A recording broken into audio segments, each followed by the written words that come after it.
Today, the PlayStation 2 will turn into the devil's crotch thanks to Frogger the Great Quest. Entry number 666 in the classic Little Froggy series that started with you preventing him from being squashed by an automobile back in 1981. Now, in 2001, our amphibian god is here to stamp his foot down in the mud, marking his place in history. Before I even started playing the game, I put in a cheat code to give myself a little bit of an advantage. We then see Frogger chatting it up with the big hoss. 2, I think humans stroll into the area to start fishing. Our hero is smiling when in reality he should be scared. Aviator flies have arrived, and so have we, to our booger on a napkin adventure. How exciting. I was running around my little playground for a bit, having zero idea I was in a level. I thought it was an overworld of some kind. It was only when I started boxing out flies where I realized this was indeed level 1. Never in my life did I think I would be seeing Frogger dusting off the Mortal Kombat 2 punching animation and roundhouse kicking bugs, but here we are pulling that off as we hover through the air using our neck fat, collecting coins, attempting to handle the beyond delayed controls. The inconsistency of platformers will always be the greatest phenomenon in this industry. You can play a random one that is fluid and responsive, then the next one you try makes you feel as if gremlins planted gum underneath your buttons. It's an aspect that always gives you an immediate worry since you'll be spending a majority of your time jumping around. However, in the case of Frogger Great Quest, we do have other things to do than simply platforming, like helping a blue bear get honey so we can sit upon his cable car, a pursuit that is just as exhilarating as it sounds. From what I understand, any and all respecting individuals always enjoy running around aimlessly with no sense of direction, also having zero ability to freely control the camera in a platforming game played on a controller that has 2 analog sticks. This camera conundrum here is a maneuver that will always perplex me until we return back to the days of horse and buggy as regular transportation. The right analog stick in this game does nothing aside from putting you in this first-person view that is realistically pointless unless you need to huck loogies at a bell when you're hardly given an idea you're supposed to do that to progress. Why we aren't allowed to freely look around is a wonder. It makes traversing the levels, finding our items, a lot harder than it should be. And unfortunately, that's really all you do. I actually had to rewind the clock to go give Frogger on PS1 a go, and it was nice to have a reminder you're actually able to enjoy yourself with Frogger. The game does its best to punch you in the mouth over and over again with challenge. There aren't any glaring control issues, and you actually play different styles of levels. If only we could have that on the next generation here. The situation is as crazy as Crazy Frog Racer 2, giving us even more frog action about a character I've never heard of. Before I even played the game, I learned that Crazy Frog is a very polarizing figure. There is a mob of people who do love Crazy Frog, then others who print photos of this character out to throw darts at it due to how irritating they find it. This was my first time ever hearing of this creature. Apparently, even to this day, Crazy Frog is ripping in millions upon millions of views, so it's kind of shocking I've never heard of it. I just saw the Crazy Frog Racer 2 cover art. It made me want to scoop my eye out with a spoon and eat it for daily protein, so I decided to try it. This glorious disc has 2 music videos that are included, which is the reason Crazy Frog got traction in the first place if you weren't aware. One video is for a song called Popcorn, and the other is for Axel F. I can't really say I was all giddy to listen to either of these songs. I was filled more with confusion than anything. Why is this character hovering, holding on to nothing? I genuinely thought it was bugged, but that's how it's supposed to be. It's a strange predicament. Maybe if the guy had multicolored hair with a blunt hanging out of his mouth, monologuing about how he stole someone's girl, maybe I'd be a bit more interested. Sadly, that's not the case. So the annoying thing, as he's called, can rot in hell for that. When it comes to playing the game, out of the selectable characters we're given, I went with Red Baymax, who has this whack-ass handling. The turning is so sensitive, you need to like tiptoe with your shit. Or, you know, it actually doesn't matter that much, honestly. Every track you race on is basically the same thing. When I was was participating in the all-famous and beloved Football Cup. Upon reaching the third race, I seriously began questioning if I was playing on the same track again. I had to go back to check the mini-maps, put them all in a calculator to see if they added up, where fortunately it didn't, but either way, when you're making a kart racing title, you should be dumping as much melted elbow grease into the pot as possible, doing everything in your power to ensure the player can be gripped in by the environments, breaking up the monotony, not feeling like they're walking into a house of mirrors. These guys must have not cared about that, I guess. We're really at the Phoenix Games Blast Entertainment territory with how it is. We're tearing up 16 tracks that might as well be 4. It's depressing we got 2 different games about frogs, with both being apathetic knockout uppercuts, similar to the ones I was taken back in my Pride Fighter days back in the 70s, 20 years before it was founded. However, if you do happen to get bored of the racing in Crazy Frog Racer, there are mini games you can play. There's pinball and a rhythm game.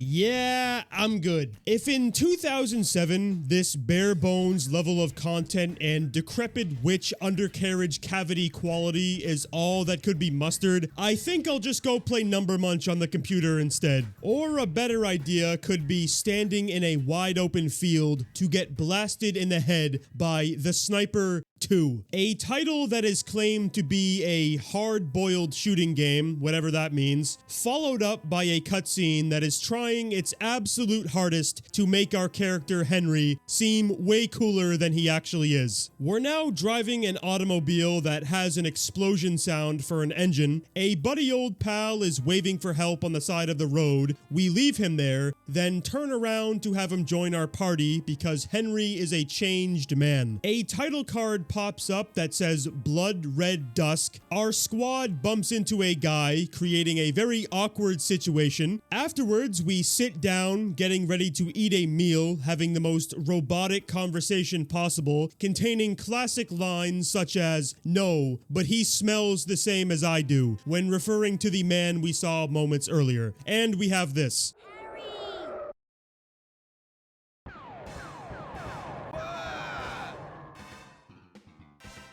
Just stay where you are. Damn!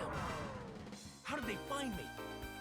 Assault rifle is dropped. Stanley proposes. Shoot, shoot, shoot, shoot, shoot. Guile with a buzz cut is down. Bad news comes in. Our area explodes. Now we snipe, easily creating the greatest kill scene in the history of gaming.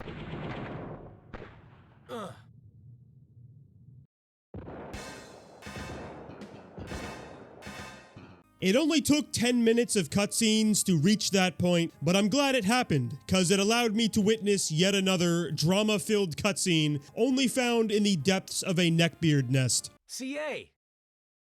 Harry!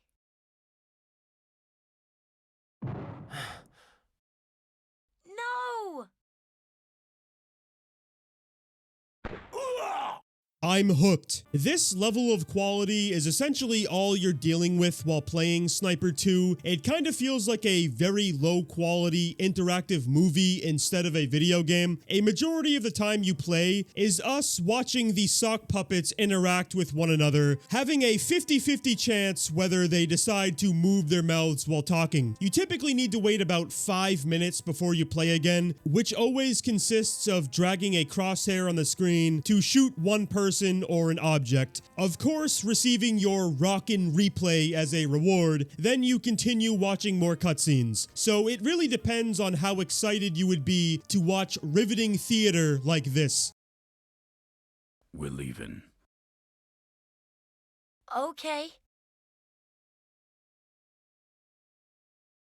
If you do happen to enjoy these sorts of cornball, greasy fuck cutscenes with voice talent taken off the streets, you will love this game, no question. I have a really hard time telling if this is supposed to be satire or not. They treat every level you enter as a big event. Each of them have an episodic intro, a title card, and a credit sequence upon completing your task that always have the difficulty of pressing 1 on the microwave to fry a person's ass on the the sidewalk or wherever you are. It's obviously not to say basic Dragon Press or straight up button pressing titles are uncommon. I mean, look at American Idol. Once I created my character, Mr. Milk, customizing him with the limited options that are available, we get a very thrilling live action cutscene. This guy here definitely got a bonus paycheck for his extra oomph put into his pretending to be happy moment. Why I'm seeing this though is a question that remains to be answered. Am I supposed to be hyped up, prepped for the action to come? This button timing sewage pressed out by a mother chimp that held its youngling in for too long? I seriously thought I would have been pulling out a PS2 microphone, screeching waves in my home to bust the windows out, singing my songs while playing this. But no, you're just pressing the face buttons, hoping to impress Simone here, who seems to have a belief he's a mythological creature summoned from a Toy Story.exe cutscene. He appears to be the boogeyman for all American Idol contestants. Impressing Simon apparently is similar to being 2014 Brad Castleberry on a treadmill running across water. The goal is just making him happy, basically. I don't know. If he ran his mouth a single time about Mr. Milk, I would 100% make him in Soul Calibur 3 to kick his ass. Thankfully, I didn't have that problem, cause as long as you don't have the neurological motor skills of a severed thumb, you will become the American Idol warlord, then regret your purchase afterwards. I couldn't imagine spending more than $5 on this, but I'm positive a super fan did in fact make that move. In my eyes, just waiting for the show to come back on next week on the television would have been a much better idea. I don't feel like I'm on the battlefield becoming the North Star of America. I'm missing my hamburger, my fucking beer, and a motorcycle. It's sad that Biker Mice from Mars is more American than American Idol. The instant I started, I was able to smell the American vibes. I'm riding down the road, shooting my machine guns at enemies, while they're standing still, shooting their weaponry at me. There's not a single attempt of a dodge, not a sign of life, just a mindless drone programmed to do its job and die by the hands of an anthropomorphic mouse from another planet. Which I guess is understandable if you watch the cutscenes and see how horrifying this posse is. These mice look like fucking robots, hardly able to express themselves. I don't know if I've ever seen animations this repugnant once in my life in a video game. It really makes you wonder how low the budget was if they weren't able to implement actual fluidity while we watch our new favorite NFTs talk. I assume the budget was similar to that of a shitcoin on Pancake Swap. The development team was just given their sack of coin bit to mock this stuff up, then repeat the same level sequences, expecting the player to enjoy it. All you do is ride down the road on your chopper, shoot enemies, reach checkpoint, continue riding down the road on your crotch rocket, shoot more enemies, then randomly begin an on-foot rumble, pounding that X button and pounding that square button.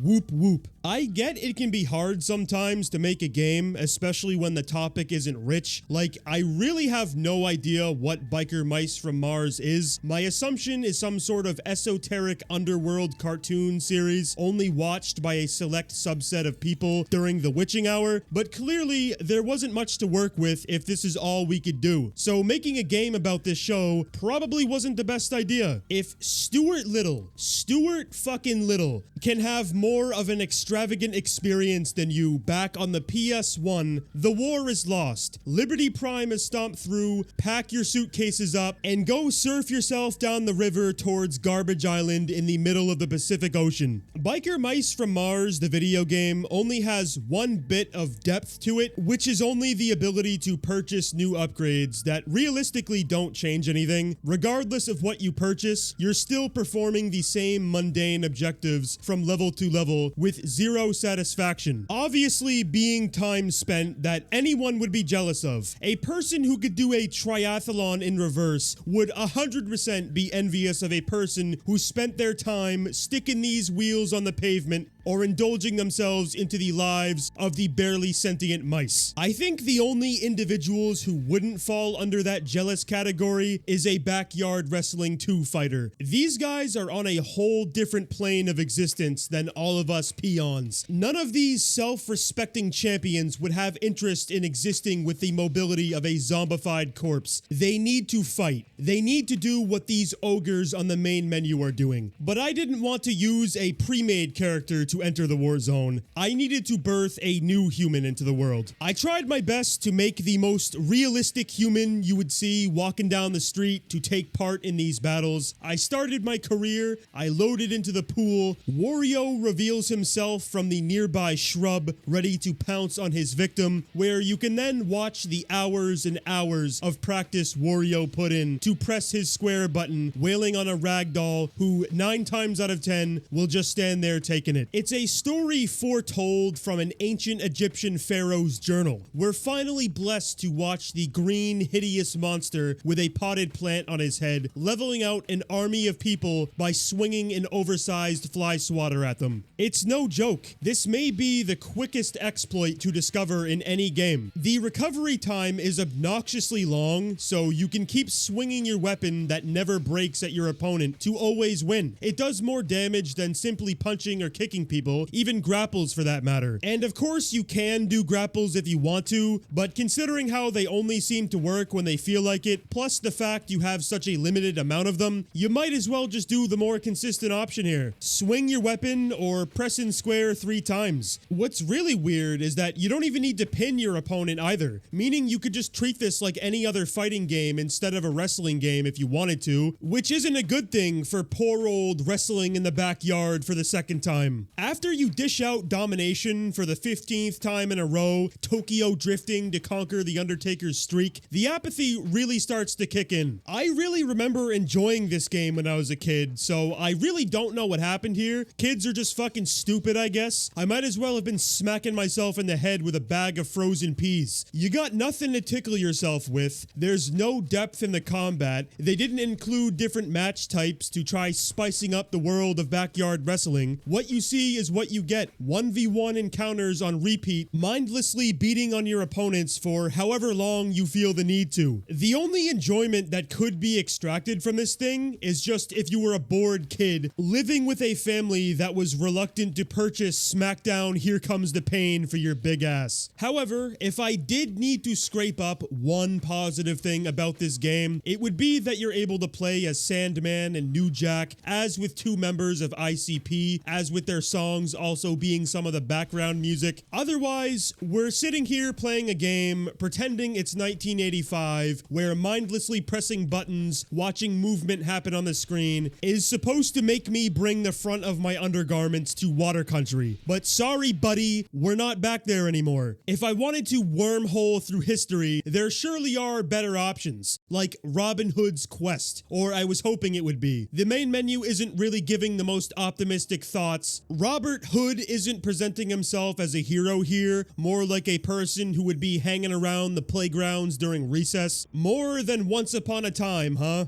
A brave man has traversed hill and dale, river and valley, forest and fortress to rescue his beloved. Yay, Roberto is a horn dog. So with that Satan-tiered story in mind, you'd obviously be expecting a legendary trudge through castles and forests, dicking down guards using a bow and arrow, slashing people up to save society from the evil corporations to get your lady. Well, we don't get anything close to that. Adding actual value would have required too much effort, apparently. Instead, we have a Walmart-ass mannequin creeping around small trails, avoiding hooligans, guarding nothing. They just walk back and forth. All you do after discovering this sadness is path your way to chests, typically consisting of searching for bronze key, using that to get a silver key, then get gold key to get quest item, where you need to find the person who wanted that said item to open up a new area, where you continue doing the same enthralling thuggery, opening more chests. There's nothing more going on. We weren't graced with a lick of care, thought, or emotion. No intricate level designs, no hazards, just open boxes. It's one of those cases where an AI-generated video game would have more of a soul. Robbie Hood released in February February of 2007, which was the time frame where quality stopped being a thing on the PS2. This area of history is where Phoenix and Blast fully started spreading their viruses, so it's not too shocking to see stuff like this once the context is dropped in. A company excretes Rob Hoodie's quest in what I assume is a handful of weeks. Some lowly ingrate buys it. The company laughs after making a couple bucks. Then the gamer grows up to become a vitriolic, antagonistic dolt out of spite from having $10 stolen out of their wallet. To some, this behavior is defendable, along with some other disgusting scam-adjacent actions for whatever reason, but boy oh boy, if it happens in 2026, that's when it's not okay, right? Goalpost moved.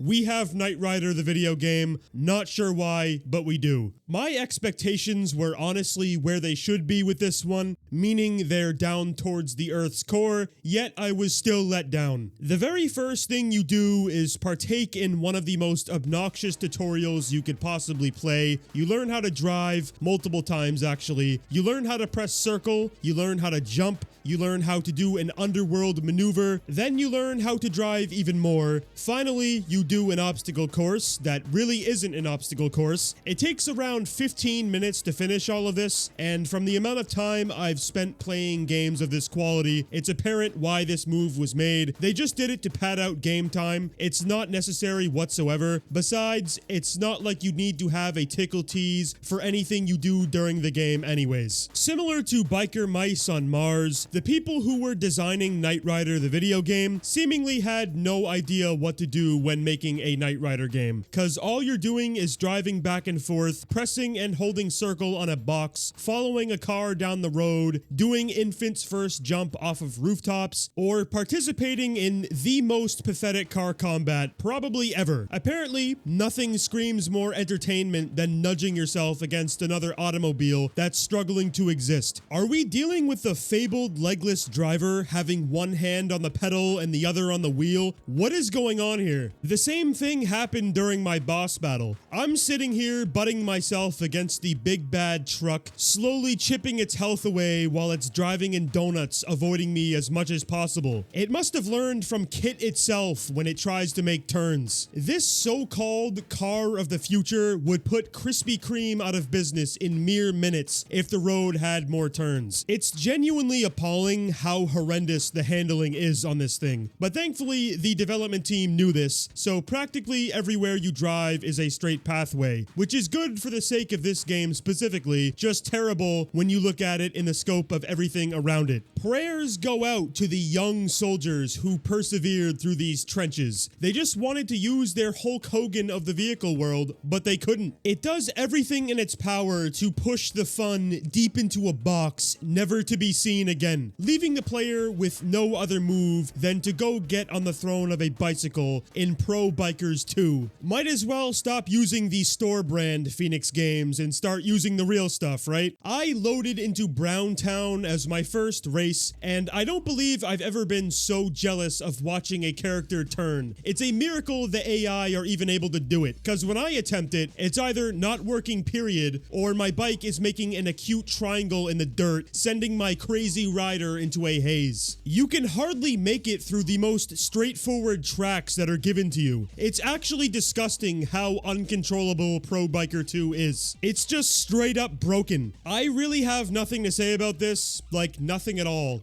Life sucks. Big ups to all of our channel members who go above and beyond each and every month, generously supporting the channel even further. If you would like to join them and get early access to content, hit the join button right next to the subscribe button if you haven't already done so. Thank you all so much for watching. As always, take very good care of yourselves, and I hope to see you all again in the next video.